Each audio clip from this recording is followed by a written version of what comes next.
I've been with city government and state government all of my adult life. And during the jobs with state and city government, it was always about creating place, creating opportunity, building a community for people that wanted to live here and choose to live here and work here. And when the Little Rock Port Authority position came open, I threw my hat in the ring because I really wanted to create that opportunity, using the river as an asset to attract industry, to grow jobs, to create investment from around the world.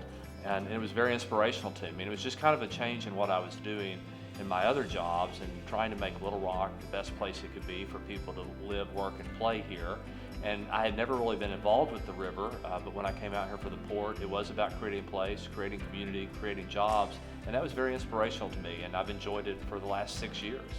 Little Rock's been very successful. You know, the economy nationwide, globally, has had its ups and downs, but Little Rock seems to be thriving. At the Port of Little Rock, we've attracted several major foreign investments in manufacturing to grow jobs, to use the river, to use our rail system. Over the last, say, 4 years, we've added close to 2,000 jobs and about $500 million in private investment.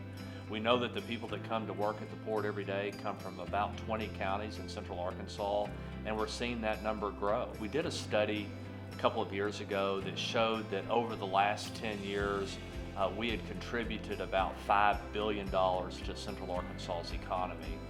That number may be a little bit low. If you look at the people that work here, there's about 7,000 people that come to the port every day to make a living.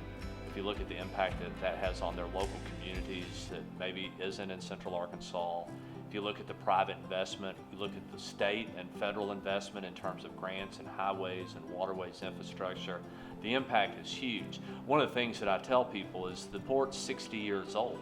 And if you think about 60 years ago, there wasn't much out here. The river didn't even exist as it did today.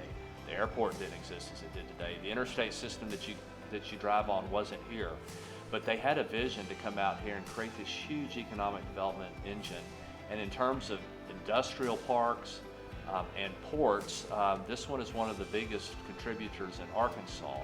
As we celebrate the 50th anniversary of the Arkansas River, it's important that the people that think about that realize the visionaries that we had 50 years ago.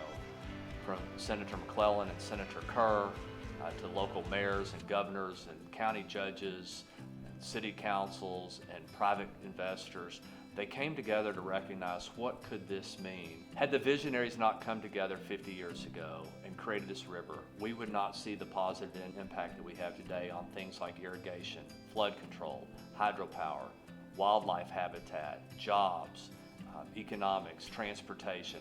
All of those things make Arkansas a unique state, and any other state in this nation would love to have this asset in their backyard. And that's what the people need to understand, that we took a chance as a state, as a nation 50 years ago and created this incredibly valuable asset that impacts every one of us every day.